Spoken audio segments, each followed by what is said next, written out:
First of all we discuss about catalytic property. तो catalytic activity के अंदर अपन को सबसे पहले इसकी बेसिक थीम को समझना है कि पहली बात तो कैटालिस्ट क्या होता है, तो आपको हमेशा ध्यान रखना है इन केमिस्ट्री जो कैटालिस्ट होता है वो ऑलवेज क्या करता है, जो आपकी रेट ऑफ रिएक्शन है उसको क्या करता है, इंक्रीज करता है। अब रेट ऑफ रिएक्शन को इंक्रीज कैसे करेगा, क्योंकि उसकी एक्टिवेशन एनर्जी को डिक्रीज करके कोई भी रिएक्शन है उसकी रेट ऑफ रिएक्शन को इंक्रीज करता है। यही वर्क किसका होता है, कैटालिस्ट का होता है। तो हमेशा आपको एक बात ध्यान रखनी है, जब भी कैटालिस्ट का यूज होता हो मीनिंग हमेशा ध्यान रखना है कि जो कैटालिस्ट होगा वो रेट ऑफ रिएक्शन को इंक्रीज करेगा, और इंक्रीज कैसे करेगा, जो उसकी एक्टिवेशन एनर्जी उसको क्या करेगा, डिक्रीज करके। अब यहाँ पर दूसरी बात आती है कि ऐसे कौन कौन सी प्रॉपर्टीज होती है डी ब्लॉक एलिमेंट के अंदर, ऐसे क्या पॉइंट है जो इसको कैटालिस्ट की तरह वर्क करवाते हैं। क्लियर है। तो सबसे पहले तो आपको ये अंडरस्टैंड करना है कि जो आपके ट्रांजिशन मेटल्स है वो वेरिएबल ऑक्सीडेशन स्टेट शो करता है, उसका जो लार्ज सरफेस एरिया होता है। क्लियर है।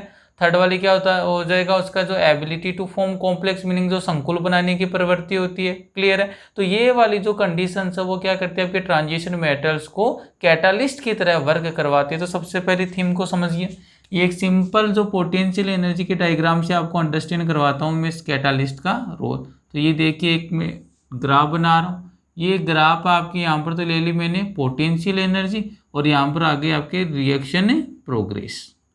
एक तरफ तो एक एक्सिस पे लिया है मैंने पोटेंशियल एनर्जी, और सेकंड वाले एक्सिस पे लिया है मैंने रिएक्शन प्रोसेस। ये आपका रिएक्टेंट है, अच्छे से अंडरस्टैंड करना। ये क्या हो गया आपका रिएक्टेंट, ये रिएक्टेंट कन्वर्ट हो रहा है आपके यहाँ पर आकर प्रोडक्ट में। जो रिएक्टेंट है वो कन्वर्ट किस में हो गया, आपके प्रोडक्ट में कन्वर्ट हो गया। ये क्या है यहाँ पर रिएक्टेंट, और ये क्या है यहाँ पर प्रोडक्ट। ये जो मैंने आपका जो ग्राफ बनाया है, कर्व बनाया है, ये किसकी प्रेजेंस में, ये विदाउट कैटालिस्ट है। क्या है, विदाउट कैटालिस्ट। ये ध्यान रखनी है। यहाँ पर अभी मैंने किसी भी टाइप की कैटालिस्ट की प्रेजेंस नहीं रखी है। अगर मान लीजिए आपको अब इसी वाली रिएक्शन में क्या प्रोवाइड करवा दे, कैटालिस्ट प्रोवाइड करवा दे, और अभी मैंने बोला कैटालिस्ट का वर्क ही क्या होता है, कैटालिस्ट को एक ही काम आता है, जो भी आपकी एक्टिवेशन एनर्जी है उसको क्या करेगा, डिक्रीज करके रेट ऑफ रिएक्शन को क्या करेगा, इंक्रीज करेगा। अगर मान लीजिए अब इस ग्राफ में मैं किसका यूज कर ले लूँ, कैटालिस्ट का, तो यहाँ पर देखो ये ग्राफ क्या बनेगा, ग्राफ रिएक्टेंट से स्टार्ट होगा, लेकिन अब की बार जो एक्टिवेशन एनर्जी है ना वो क्या हो जाएगी, डिक्रीज हो जाएगी। ये वाला जो ग्राफ है वो किसको रिप्रेजेंट कर रहा है, ये विद कैटालिस्ट है। ये क्या है, विद कैटालिस्ट। ये ध्यान रखना है आपको कि ये जो वाला जो मैंने ब्लू वाला बनाया है किसके साथ, आपके विद कैटालिस्ट, और ब्लैक वाला किसका, आपका विदाउट कैटालिस्ट। तो यहाँ पर हो क्या रहा है, देखो पहले वाले केस में अगर आप इसकी एनर्जी देखो तो कितना इसको एनर्जी की रिक्वायरमेंट थी प्रोडक्ट में कन्वर्ट होने के लिए। तो अगर विदाउट कैटालिस्ट की बात करूँ तो देखो ये वाला रहा आपके क्या प्रोडक्ट, तो इसको प्रोडक्ट में कन्वर्ट होने के लिए ओवरऑल इतनी एनर्जी की रिक्वायरमेंट थी। क्लियर है। इसी को अपन क्या बोलते हैं, एक्टिवेशन एनर्जी बोलते। तो मैं इसको बोल देता हूँ E A meaning activation energy. अगर अपन बात करें विद कैटालिस्ट, तो विद कैटालिस्ट की प्रेजेंस में देखो ये जो आपकी एक्टिवेशन एनर्जी डिक्रीज होकर केवल इतनी रह गई है, मीनिंग इसको भी क्या बोलेंगे, एक्टिवेशन एनर्जी, लेकिन किसकी प्रेजेंस में, कैटालिस्ट है, तो मैं यहाँ पर इसको क्या बोलूँगा, EA'। क्लियर है। मीनिंग इस वाले ग्राफ से आपके ये एक पॉइंट क्लियर हो गया क्या, कि यहाँ पर अगर आप मान लीजिए विद कैटालिस्ट है तो आपकी जो एक्टिवेशन एनर्जी है उसकी वैल्यू क्या हो जाएगी, डिक्रीज, और जैसे ही एक्टिवेशन एनर्जी की वैल्यू डिक्रीज होगी तो रेट ऑफ रिएक्शन क्या होगी, इंक्रीज। इसके बारे में अपन डिटेल स्टडी करेंगे इन केमिकल काइनेटिक्स। फोर्थ चैप्टर आपके आरबीसी बोर्ड एग्जाम में केमिकल काइनेटिक्स, वहाँ पर अपन रिएक्शन की काइनेटिक्स को क्या करते हैं, स्टडी करते हैं। तो ये वाला ग्राफ भी बड़ा इंपॉर्टेंट बनता है, potential energy versus reaction progress. अब आते हैं अपने मेन पॉइंट पर, कैटालाइटिक एक्टिविटी। तो सबसे पहला पॉइंट क्या बनेगा कैटालाइटिक एक्टिविटी में, transition metal shows catalytic, transition metal shows catalytic activity, catalytic activity due to. अब यहाँ पर इसके रीजन है, ये इंपॉर्टेंट है, डायरेक्ट एग्जाम में क्वेश्चन आता है आपके आरबीसी और सीबीएसई में। Why d block element otherwise why transition metals shows catalytic activity, give reasons. तो उसके 4 रीजन है, ये आपको आने चाहिए। तो यहाँ पर मैंने लिखा है transition metal shows catalytic activity due to किसकी प्रेजेंस है। पहला तो क्या हो जाएगा, variable oxidation state, variable oxidation state. पहला पॉइंट तो ये बन गया आपका वेरिएबल ऑक्सीडेशन स्टेट। सेकंड वाला क्या होता है, ये एबिलिटी होती है किसको फॉर्म करने की, कॉम्प्लेक्स फॉर्म करने की। तो ये सेकंड वाला हो जाएगा ability to form complex, ability to form complex. Clear है, 2 पॉइंट क्लियर है। पहला तो क्या हो गया आपके वेरिएबल ऑक्सीडेशन स्टेट शो करता है, सेकंड वाला ability to form complex, third वाला क्या हो जाएगा इनका जो सरफेस एरिया क्या होता है लार्ज होता है। और आपको सीधा सा पता होना चाहिए केमिस्ट्री का फंडा है, जितना लार्ज सरफेस एरिया होगा उतना ही रेट ऑफ रिएक्शन क्या होगी हायर होगी। ये सभी बातें अपन पढ़ेंगे केमिकल काइनेटिक्स में। तो थर्ड वाला पॉइंट क्या बन जाएगा, large surface area, large surface area meaning surface area क्या होता है लार्ज होता है। और लास्ट वाला जो पॉइंट है सबसे इंपॉर्टेंट है, जो सबसे इंपॉर्टेंट है किसके लिए, कैटालाइटिक एक्टिविटी के लिए। क्या कि जो भी आपके डी ब्लॉक के एलिमेंट है ना इनके पास क्या होते हैं presence of vacant d orbital. तो लास्ट वाला क्या बन जाएगा, presence of vacant d orbital, vacant d orbital meaning यहाँ पर क्या होते हैं जो वैकेंट डी ऑर्बिटल है वो प्रेजेंट होते हैं। तो ये 4 फैक्टर बड़े इंपॉर्टेंट है जो कैटालाइटिक एक्टिविटी के लिए रिस्पॉन्सिबल है। कौन कौन से, variable oxidation state, ability to form complex, large surface area and presence of the vacant d orbital. Clear है। अब यहाँ पर अपन एग्जाम्पल देखेंगे, ये लीजिए एग्जाम्पल। अब अपन एग्जाम्पल देखेंगे ऐसी कौन कौन से प्रोसेस है जहां पर आपके जो ट्रांजिशन मेटल एलिमेंट है वो किसकी तरह बिहेव करेंगे, work as a catalyst. Clear है। तो पहला देखेंगे अपन हैबर प्रोसेस, हैबर प्रोसेस ये इंपॉर्टेंट है, ये अपन पी ब्लॉक में पढ़ेंगे। यहाँ पर अपन जितनी भी डिस्कस करेंगे ये केमिकल रिएक्शंस है। क्लियर है। तो यहाँ पर ध्यान रखना कि जो हैबर प्रोसेस के अंदर पहली बात तो प्रोडक्शन किसका किया जाता है, अमोनिया का। कौन से लेवल पर प्रोडक्शन किया जाता है, लार्ज स्केल लेवल पर और इंडस्ट्रियल लेवल पर। जब भी आपको अमोनिया का फॉर्मेशन करना हो कौन से प्रोसेस काम में लेते हैं अपन, हैबर प्रोसेस को काम में लेते हैं। अब देखो हैबर प्रोसेस के अंदर क्या होता है, ये इंपॉर्टेंट है, नाइट्रोजन गैसियस स्टेट में प्लस 3H2 3 हाइड्रोजन, ये भी किसमें गैसियस के अंदर। यहाँ पर किसका यूज करते हैं अपन, कैटालिस्ट का। और फॉर्मेशन किसका होता है, 2 मोल ऑफ द अमोनिया, ये भी क्या हो गया गैसियस। तो पहली बात तो ये ध्यान रखनी है हैबर प्रोसेस में किसका फॉर्मेशन करते हो आप, अमोनिया का करते हो। कौन से लेवल पर, इंडस्ट्रियल लेवल पर। क्लियर रिएक्शन क्या है, nitrogen combine with hydrogen convert in ammonia. और आपको सबसे इंपॉर्टेंट पॉइंट अब क्या, कैटालिस्ट। तो यहाँ पर कैटालिस्ट कौन सा है, तो कैटालिस्ट का ध्यान रखना, यहाँ पर कैटालिस्ट होता है आपके आयरन, ये ध्यान रखना। तो हैबर प्रोसेस के अंदर जो कैटालिस्ट कौन सा होता है, आयरन होता है। क्लियर है। ये हो गया पहला एग्जाम्पल, एक बार स्क्रीनशॉट लीजिए इसका। अब देखो इसी टाइप की 3 से 4 रिएक्शंस और है, इसके एग्जाम्पल है जो एग्जाम में डायरेक्ट आते हैं कि यहाँ पर आपको identify the catalyst in this chemical reaction meaning chemical reaction provide करवाता है। और वहां पर आपसे क्या पूछता है कि कौन सा कैटालिस्ट का यूज हुआ है। तो अब 3 एग्जाम्पल और देखेंगे जिसमें कॉन्टेक्ट प्रोसेस होगी, एक आपके ओस्टवाल्ड प्रोसेस है और एक होगी आपके कन्वर्जन ऑफ वनस्पति ऑयल इन वनस्पति घी। क्लियर है। तो पहला एग्जाम्पल अभी तक अपन ने देखा है कौन सा, हैबर प्रोसेस। अब देखिए एग्जाम्पल नंबर 2। तो आइए एग्जाम्पल नंबर 2 की बात करते हैं। ये एग्जाम्पल नंबर 2 कैटालाइटिक प्रॉपर्टी में। एग्जाम्पल नंबर 2 में अपन बात करेंगे कॉन्टैक्ट प्रोसेस में। कॉन्टैक्ट प्रोसेस में ये जो सभी प्रोसेस है ना, हैबर प्रोसेस हुआ, कॉन्टैक्ट प्रोसेस हुआ, ओस्टवाल्ड प्रोसेस हुआ, ये किस में स्टडी करेंगे अपन, पी ब्लॉक एलिमेंट में स्टडी करेंगे। तो कॉन्टैक्ट प्रोसेस में आपको पहली बात तो इतना ध्यान रखना है, इसका यूज किस में किया जाता है, इन द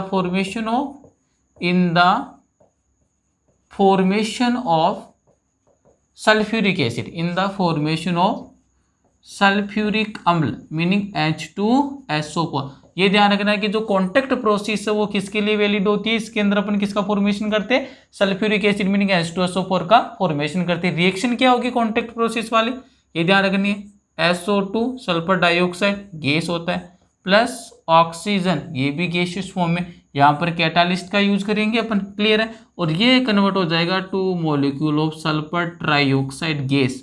क्लियर है मीनिंग SO3 गैस। यहाँ पर कितने मॉलिक्यूल लेकर चलेंगे, 2 मॉलिक्यूल ऑफ सल्फर डाइऑक्साइड। तो यहाँ पर कॉन्टैक्ट प्रोसेस में हो क्या रहा है, sulphur dioxide combine with the oxygen convert in sulphur trioxide SO3। लेकिन सबसे इंपॉर्टेंट वही बात है, यहाँ पर कैटालिस्ट कौन सा है, तो कैटालिस्ट का ध्यान रखना। यहाँ पर इस वाली कॉन्टैक्ट प्रोसेस में जो कैटालिस्ट होता है वैनेडियम पेंटाऑक्साइड V2 V2O5, ये ध्यान रख लेना।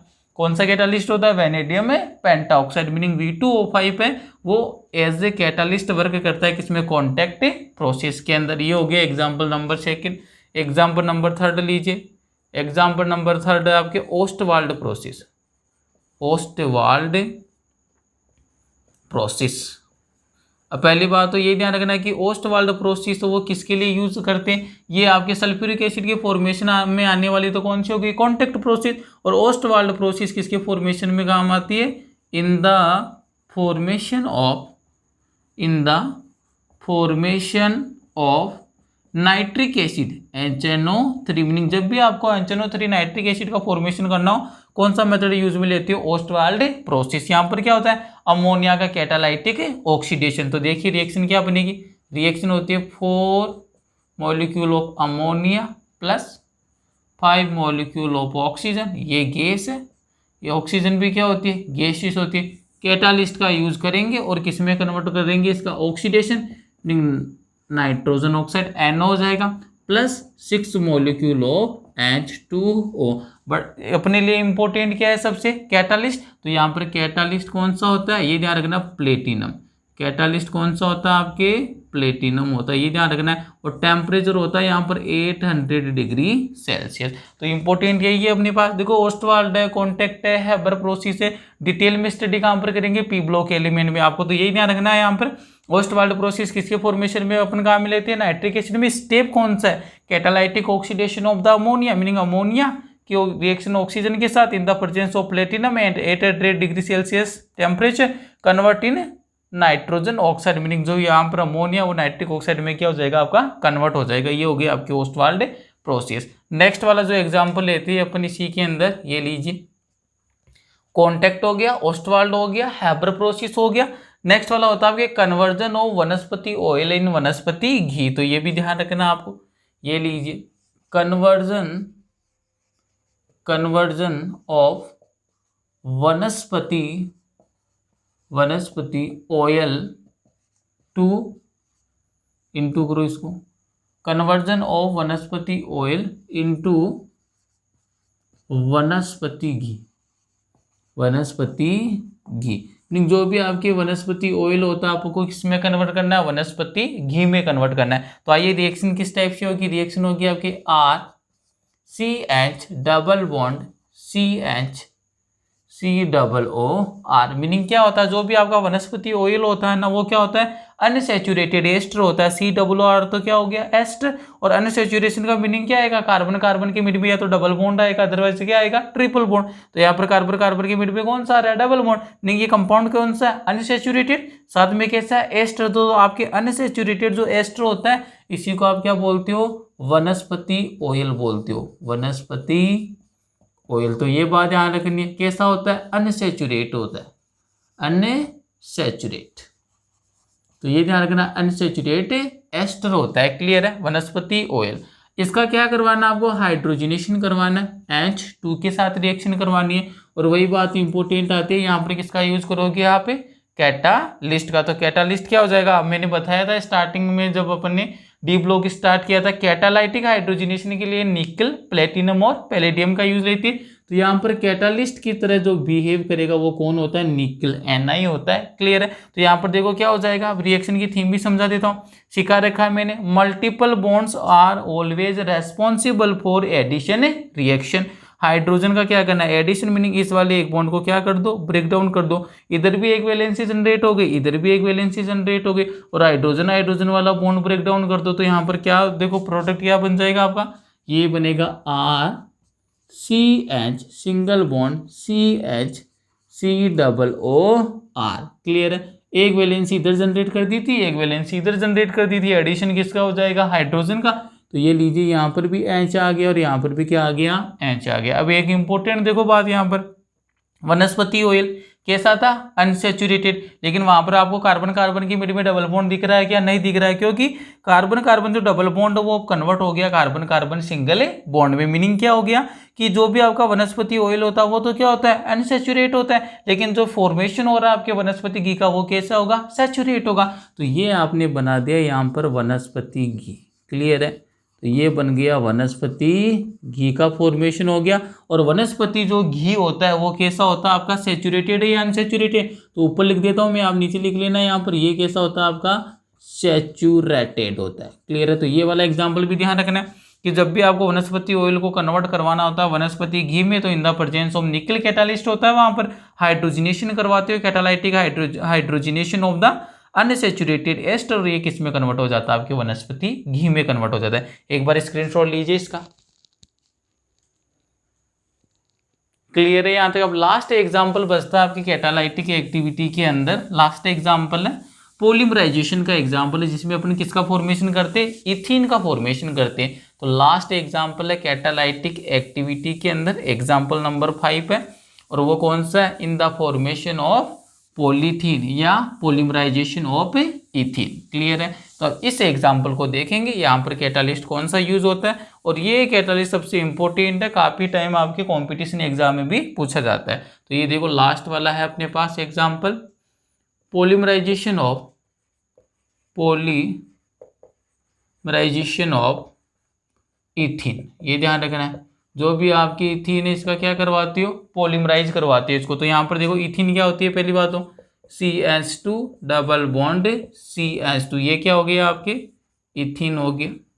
क्या करवाना है, पॉलीमराइजेशन, तो इसके कितने मॉलिक्यूल लेकर चलेंगे, N मॉलिक्यूल लेकर चलेंगे।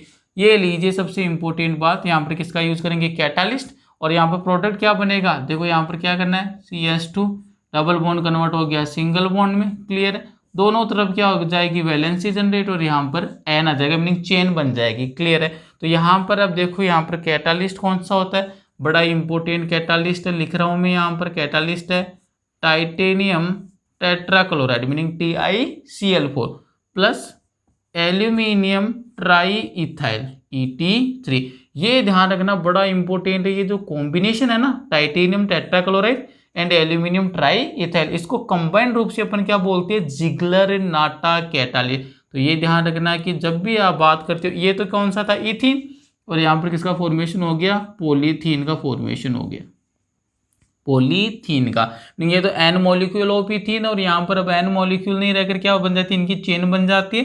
कैटालिस्ट कौन सा, titanium tetrachloride plus aluminium try ethyl, और इसको कंबाइन रूप से क्या बोलता है, जिगलर नाटा कैटालिस्ट। ये ध्यान रखना है, कौन सा कैटालिस्ट है ये वाला, जिगलर नाटा कैटालिस्ट, बड़ा ही इंपॉर्टेंट है। इस वाले कैटालिस्ट का क्या रोल है, ये वाला इथीन को कन्वर्ट करता है किसमें, पॉलीथीन में। कौन सा कैटालिस्ट है, जिगलर नाटा कैटालिस्ट। कॉम्बिनेशन क्या है, titanium tetrachloride plus aluminium try ethyl. देखो इस टाइप का जब भी पॉलीमराइजेशन पढ़ते हो ना, ये कौन सी प्रोसेस हो रही है, पॉलीमराइजेशन की प्रोसेस हो रही है। तो लिख देता हूं मैं यहाँ पर, ये वाली रिएक्शन कौन सी है, पॉलीमराइजेशन की प्रोसेस है।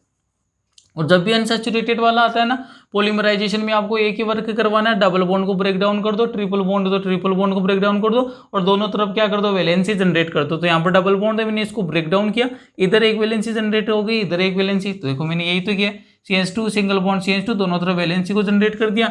N मॉलिक्यूल हुआ करते थे पहले, लेकिन अब क्या बन जाएगी, इनकी चेन बन जाएगी। तो मैंने यहाँ पर क्या लगा दिया, N लगा दिया। तो यहाँ पर अगर आपके जो कैटालिस्ट वाला जो पोर्शन है वो कंप्लीट होता है। अब नेक्स्ट प्रॉपर्टी के बारे में अपन डील करेंगे, एक बार स्क्रीनशॉट लीजिए इसका।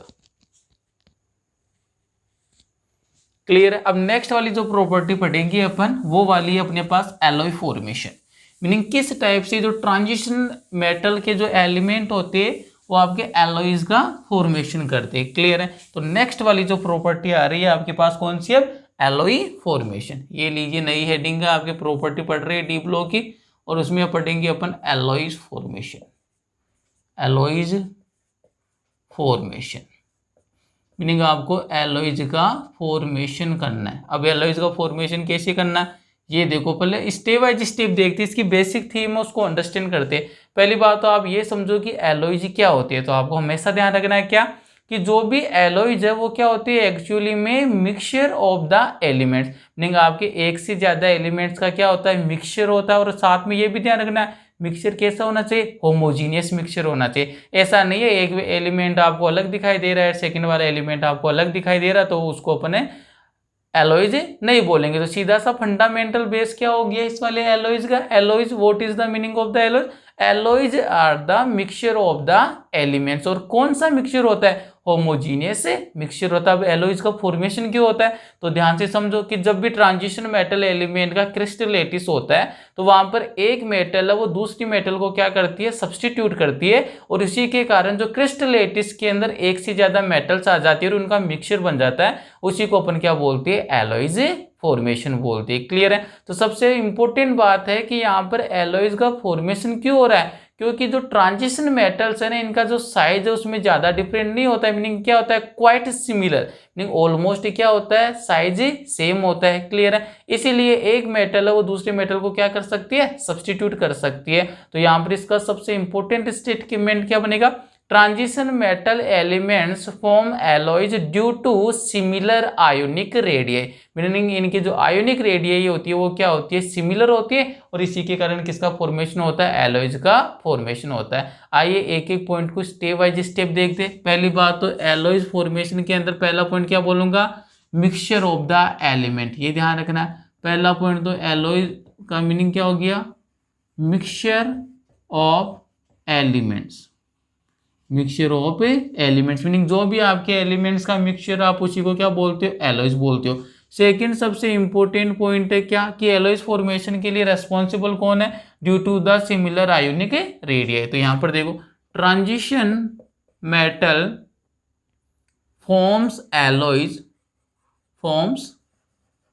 Alloys due to similar size, due to similar ionic radii. ये वाली बात ध्यान रखना आपको कि जो भी ट्रांजिशन मेटल है या ट्रांजिशन एलिमेंट है वो फॉर्म एलॉयज का फॉर्मेशन करती है। इसके पीछे लॉजिक है due to the similar ionic radii. Meaning जो भी आपके ट्रांजिशन मेटल है इनकी जो आयोनिक रेडियाई है वो क्या होती है? सिमिलर होती है। इसी के कारण किसका फॉर्मेशन करती है? आपके एलॉयज का फॉर्मेशन करते हैं। नेक्स्ट वाला पॉइंट देखो। अब नेक्स्ट वाले पॉइंट के अंदर क्या पॉइंट बनेगा आपके? सीधा सा ये बनेगा कि जो भी आपके इनका क्रिस्टल लेटिस होता है उसमें वह एक मेटल दूसरी मेटल को क्या करती है? सब्सटीट्यूट करती है। और ऐसा क्यों करता है? क्योंकि ट्रांजिशन मेटल एलिमेंट इनकी जो साइज क्या होती है वो क्वाइट सिमिलर होती है। तो थर्ड पॉइंट इंपोर्टेंट है, क्या बनेगा? Transition metal size is quite similar, meaning size क्या होती है? सिमिलर होती है। Hence one metal can substitute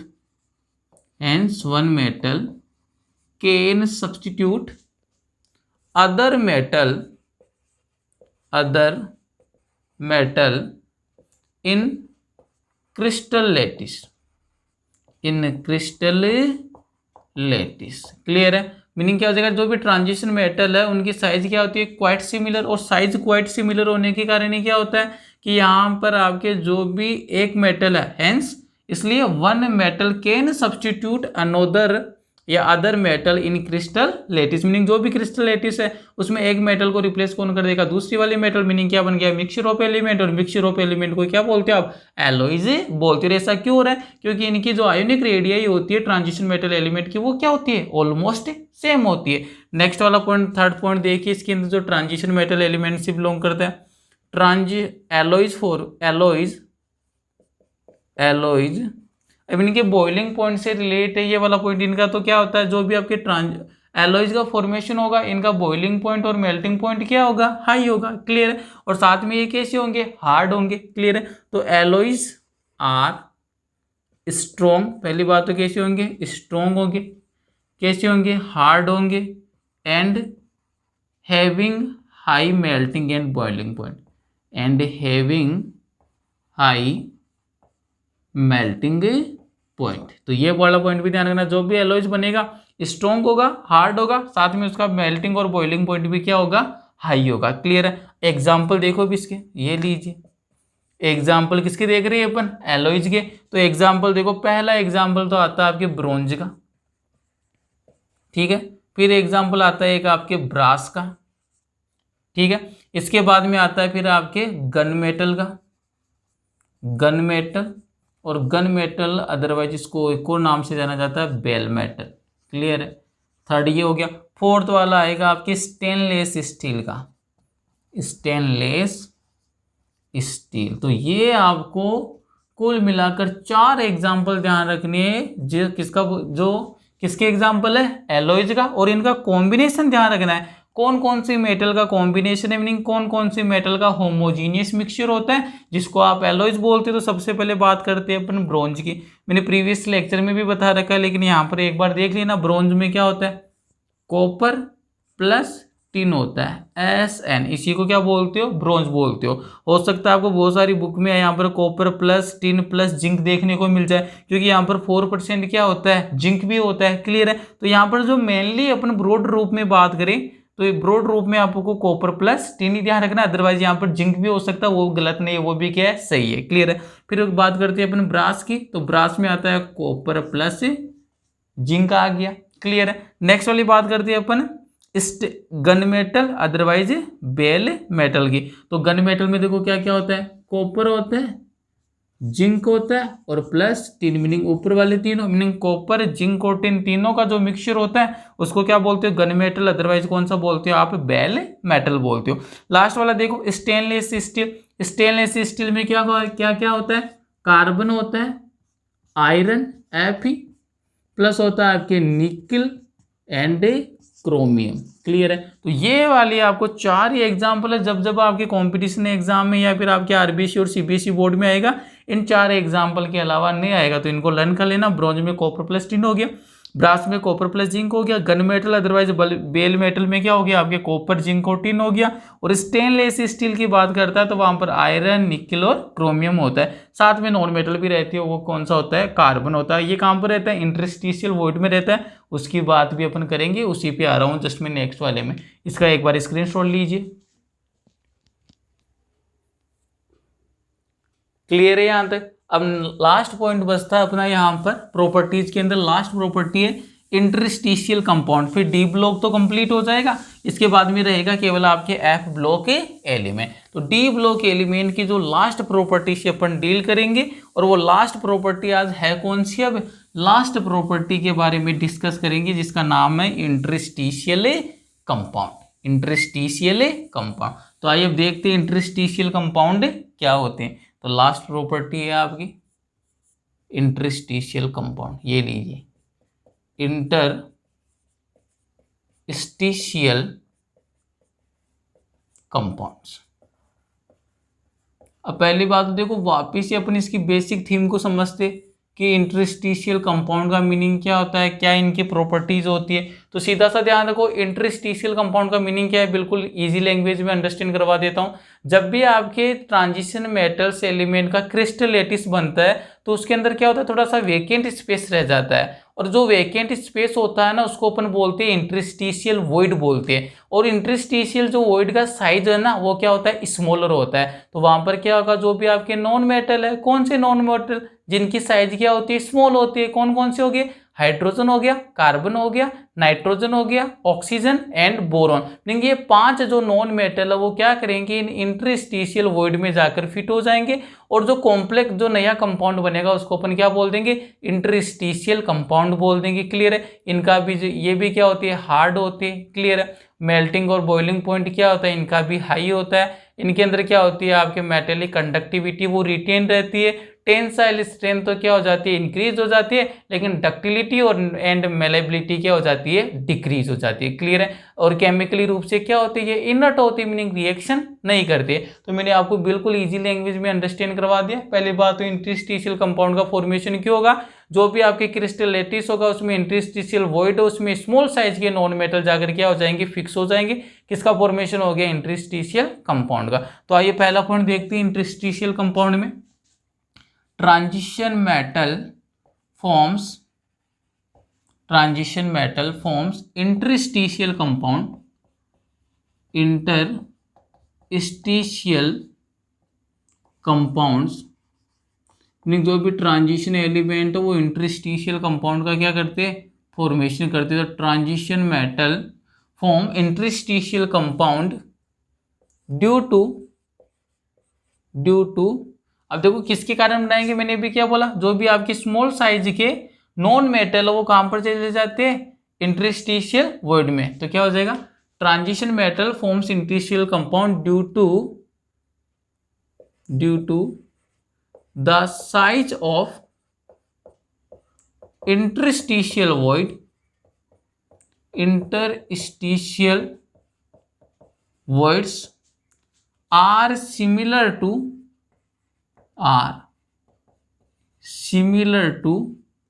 the size of small non metals, small क्या हो जाएगा, due to the size of the interstitial voids are similar to the size of the small non metals। कौन कौन से non metals, ये important question है। देखो directly पूछा गया आपके आरबीसी और सीबीएसई एग्जाम में, which type of the non metals form interstitial compound, meaning कौन से टाइप के, स्मॉल नॉन मेटल्स, और उनके एग्जाम्पल ध्यान रखना है, hydrogen, otherwise boron, carbon, nitrogen and oxygen. तो यही ध्यान रखना है, केवल इस ये वाले आपके नॉन मेटल्स है जो किसका फॉर्मेशन करेंगे, इंटरस्टिशियल कंपाउंड का। क्लियर है, पहला स्टेटमेंट क्लियर हो गया। Transition metal form interstitial compound due to the size of the interstitial void, important है। इंटरस्टिशियल वॉइड की जो साइज क्या होती है, सिमिलर होती है किसके, स्मॉल साइज के नॉन मेटल की, और नॉन मेटल के एग्जांपल आपको ध्यान रखना है। क्लियर है, तो ये तो आ गया रीजन क्यों बनती है इंटरस्टिशियल कंपाउंड। अब इसकी प्रॉपर्टी देख लेते हैं अपन फटाफट। इंटरस्टिशियल कंपाउंड है, इसकी क्या क्या प्रॉपर्टी होती है, तो फटाफट देखेंगे। इंटरस्टिशियल जो कंपाउंड है इनकी प्रॉपर्टी के बारे में डील कर रहा हूं मैं, लिख देता हूं यहाँ पर प्रॉपर्टीज के अंदर बात करेंगे तो पहली बात तो क्या हो जाएगी, केमिकली क्या होते हैं, इनर्ट होते। तो यहाँ पर लिखूंगा मैं इंटरस्टिशियल कंपाउंड, आईसी शॉर्ट में लिखकर चल रहा हूं। आईसी का मीनिंग क्या है मेरा, interstitial compounds are chemically inert. Chemically inert का मीनिंग क्या है, मीनिंग इनकी रिएक्टिविटी लो होती है, मीनिंग ज्यादा रिएक्शन नहीं करती है। तो केमिकली रूप से क्या होते हैं, इनर्ट होते हैं, मीनिंग अक्रियाशील होती है। तो interstitial compound are chemically inert हो गया। सेकेंड वाला पॉइंट क्या बनेगा, रिटेन मेटेलिक कंडक्टिविटी, मीनिंग आप इसमें जब भी किसको मिक्स कर रही हो, नॉन मेटल को मिक्स कर दिया, उसके बाद में भी ट्रांजिशन मेटल है वो क्या शो करेगा, कंडक्टिविटी शो करेगा, मीनिंग इनकी जो रिटेन रहती है उसमें किसी भी टाइप की कंडक्टिविटी को डिस्टर्ब नहीं करता। थर्ड पॉइंट कैसे होंगे, अब नॉन मेटल आकर मिल रहे हैं, मीनिंग क्या होंगे, हार्ड होंगे, रिजिड होंगे, स्ट्रॉन्ग होंगे और high melting point and boiling point वाले होंगे। तो interstitial compounds are strong, hard and having high melting point and boiling point, meaning इनका मेल्टिंग पॉइंट बॉइलिंग पॉइंट भी क्या होगा, हाई होगा। फोर्थ वाली जो इंपॉर्टेंट सबसे इंपॉर्टेंट थिंग है ये वाली, जब भी इंटरस्टिशियल कंपाउंड का फॉर्मेशन होता है तो इनकी जो डक्टिलिटी एंड मेलेबिलिटी तो क्या होती है, डिक्रीज हो जाती है, लेकिन टेंसाइल स्ट्रेंथ क्या होती है, इंक्रीज होती है। तो ध्यान रखना, when interstitial compound is formed then, तो उस वाली कंडीशन में क्या होगा, then ductility and malleability decrease, whereas tensile strength will be increase।